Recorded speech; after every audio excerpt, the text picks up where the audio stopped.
Assalamualaikum warahmatullahi wabarakatuh. Perkenalkan, kami dari kelompok 5, nama saya Raihan Ray Samudra, dan teman-teman saya yaitu Arik Raja Syalmansyah, M. Irfan Hoirullah Akbar, M. Rizky Pratama, Oka Nabi, dan Teguh Muhammad Fahrian. Pada kesempatan kali ini, kami akan menyampaikan kebijakan reformasi pada masa pemerintahan Joko Widodo dan Yusuf Kala. Reformasi adalah suatu perubahan yang terjadi secara drastis di mana tujuannya adalah untuk perbaikan di bidang sosial, politik, agama, dan ekonomi dalam suatu masyarakat atau negara. Era reformasi atau era pasca Soeharto di Indonesia dimulai pada tahun 1998, tepatnya saat kejatuhan Soeharto. Presiden Soeharto mengundurkan diri pada 21 Mei 1998 dan digantikan oleh Wakil Presiden saat itu B.J. Habibie. Periode ini didirikan oleh lingkungan sosial politik yang lebih terbuka. Kabinet Indonesia Maju adalah kabinet pemerintahan Indonesia pimpinan Presiden Joko Widodo. Selanjutnya, kami akan menyampaikan kebijakan-kebijakan pada masa pemerintahan Jokowi dan Yusuf Kala.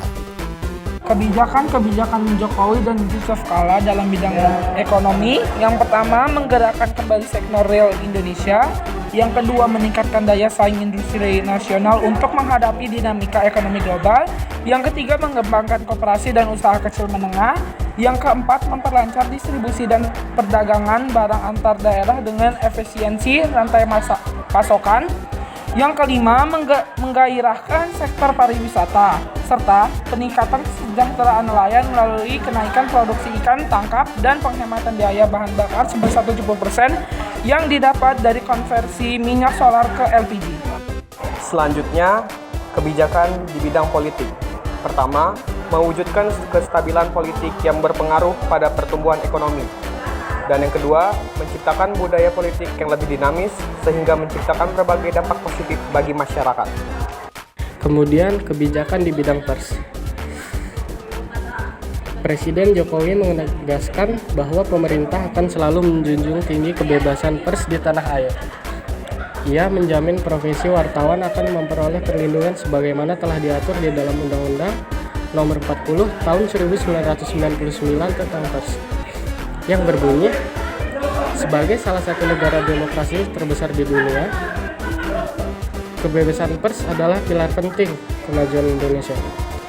Kebebasan pers dan perlindungan terhadap profesi wartawan dijamin dalam undang-undang. Ia pun menegaskan bahwa pemerintah akan selalu membuka diri terhadap kritik dan saran yang disampaikan oleh insan. Yang terakhir ada kebijakan di bidang hukum.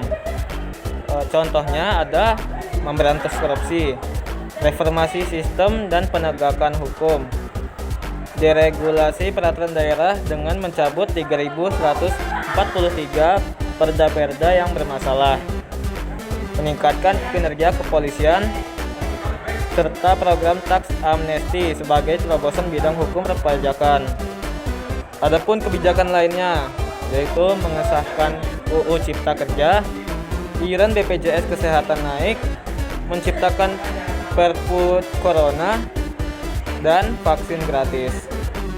Demikian hasil presentasi yang kami sampaikan, kurang lebihnya kami mohon maaf. Kami akhiri, wassalamualaikum warahmatullahi wabarakatuh.